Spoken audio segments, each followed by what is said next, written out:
Იმ გახდება ბათუმის მერია ამას 12 ივლისს გავიგებთ, მანამდე კი გავიგოთ ვის ეკისრება პასუხისმგებლობა მუშების უსაფრთხოებაზე. Კუშინ მშენებლობაზე დასაქმებული კიდევ ერთი მამაკაცი დაშავდა. სამშენებლო კომპანიებში აცხადებენ, რომ უსაფრთხოების ნორმებთან დაკავშირებით სახელმწიფო მათ ზოგად რეგულაციებს უწესებს. ბათუმის მერიაში ამბობენ, რომ ქალაქის ზედამხედველობის სამსახური მშენებლობაზე დასაქმებულების უსაფრთხოებას ვერ აკონტროლებს. საქმის გამოკვლევას და შესწავლას მხოლოდ სამართალდამცველები აწარმოებენ, თუმცა მას შემდეგ რაც დასაქმებული დაშავდება, ან შემთხვევა ფატალურად დასრულდება. რა ვითარებაში უწევთ მუშაობა დასაქმებულებს? ამას შრომის სახელმწიფო ინსპექცია წლებია აღარ აკონტროლებს. სამსახური 2006 წელს გაუქმდა. მერიის ზედამხედველობის სამსახურს მხოლოდ მშენებლობების ზედამხედველობის ფუნქცია აქვს. აჭარის პროფკავშირებში ამბობენ, რომ დასაქმებულების უსაფრთხოებას სრულად შრომის კოდექსიც ვერ არეგულირებს. დაშავებულთა რაოდენობა კი იზრდება. ერთ-ერთი ბოლო ინციდენტი გუშინ მოხდა. მშენებარე სახლის ხარაჩოდან მუშა გადმოვარდა. რეგულაცია რომ ვინმე ამის გამო რაღაც კატეგორიულად ყოველ დღე შეამოწმოს ან რაღაც დასკვნები დადოს ან რაღაც სანქციები შემოიღოს სამწუხაროდ არ არის.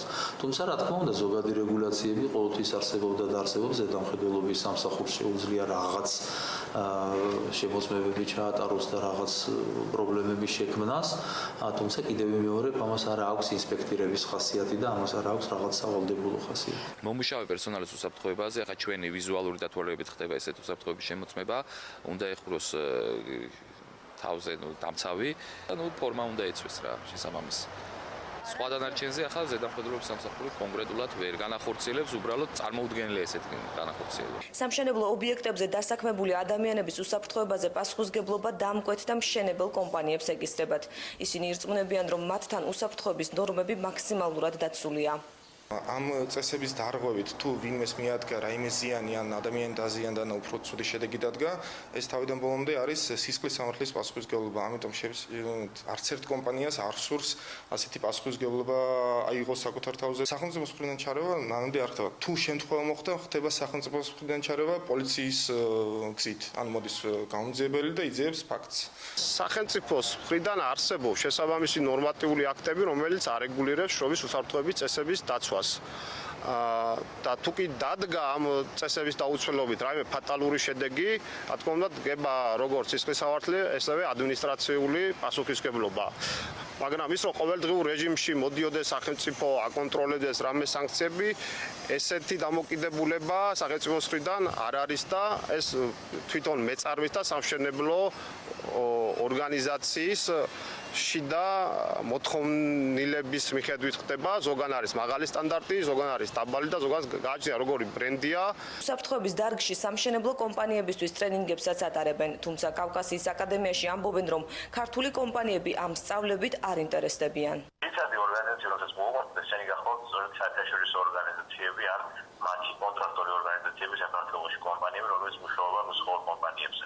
იმიტომ რომ საქართველოში სამწუხაროდ ადგილობრივ სივრცეში ჯერჯერობით არ არის ისე აქტუალური უსაფრთხოება და ამაში ინვესტირება ცოტა ადგილობრივ კომპანიებს უჭირს გამომდინარე რომ ვერ ხედავენ მომდევნო უკუგებას. ძალიან ბევრი ინციდენტი ხდება სამწუხაროდ საქართველოში უშუალოდ სამშენებლო ობიექტებზე, უშუალოდ კალკულატარ ობიექტებზე და ჩვენ ვიმედოვნებთ რომ ნელ-ნელა ეს თემა კიდევ უფრო აქტუალური გახდება, როგორც მედიის რასთავარია თავად კომპანიებისთვის და კომპანიები დაიწყებენ რეალურ ინვესტირებას უსაფრთხოების სფეროში. აჭარის პროფკავშირებში აცხადებენ, რომ ქვეყანაში შექმნილი სოციალური ფონიდან გამომდინარე მოქალაქეები ხშირად ყველა სამუშაო პირობას თანხმდებიან. ჩვენს მოსახლეობას დღეს უჭირს. ჩვენს მოსახლეობას დღეს რო ეტყვი რომ არის სამუშაო ადგილი, ის უკვე თანახმა, ის შემდეგაც ცნობიერებს პირობებს, სირთულეებს, დაავადების პროგრესირებას, ამ დაავადების მკურნალობის ხარჯებს და შემდეგ ხვდება იმას, თუ რასთან აქვს საქმე. და თავიდან როცა ასეთი უმუშევრობის დიდი მაჩვენებელია ქვეყანაში, რა თქმა უნდა, მარტო მშენებლობაზეც არ არის საუბარი, ვერაცნობიერებს რეალურად რასთან აქვს საქმე. აჭარის პროფკავშირებში ერთადერთ გამოსავალს შრომის ინსპექციის სამსახურის აღდგენაში ხედავენ. უფლებადამცველების ინფორმაციით პრემიერ-მინისტრთან შექმნილია სპეციალური კომისია, რომელიც ამ საკითხზე მუშაობს.